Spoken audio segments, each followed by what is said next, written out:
இப்பொழுது கிடைத்ததற்கு ஒரு அண்மை செய்தி. Breaking news. தமிழக அரசு சம்பந்தப்பட்ட திட்டங்களிலே முதலமைச்சருடைய பெயர் இடம்பெறக்கூடாது என்று சென்னை உயர்நீதிமன்றம் ஒரு அதிரடி தீர்ப்பை வழங்கியிருக்கிறது. உங்களுடன் ஸ்டாலின் என்ற ஒரு அரசு திட்டத்துக்கு பெயரிட்டதை எதிர்த்து அண்ணா திராவிட முன்னேற்ற கழகத்தினுடைய முக்கியஸ்தர்கள் ஒருவரான சி.வி. சண்முகம் உயர்நீதிமன்றத்தில் வழக்கு தொடுத்திருந்தார்.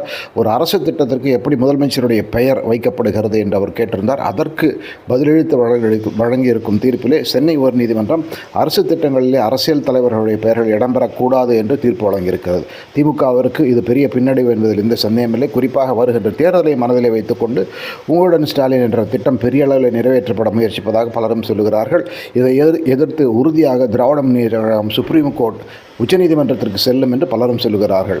உயர்நீதிமன்றம் அதிரடி தீர்ப்பு. சி.வி. சண்முகம் தொடர்ந்த வழக்கிலே அரசு திட்டங்களுக்கு முதலமைச்சருடைய பெயர் வைக்கக்கூடாது, உங்களுடன் ஸ்டாலின் என்ற திட்டத்தினுடைய பெயரை மாற்ற வேண்டும் என்று அதிரடி உத்தரவு சென்னை உயர்நீதிமன்றத்தில் வந்திருக்கிறது. இப்போதைய முக்கிய செய்தி.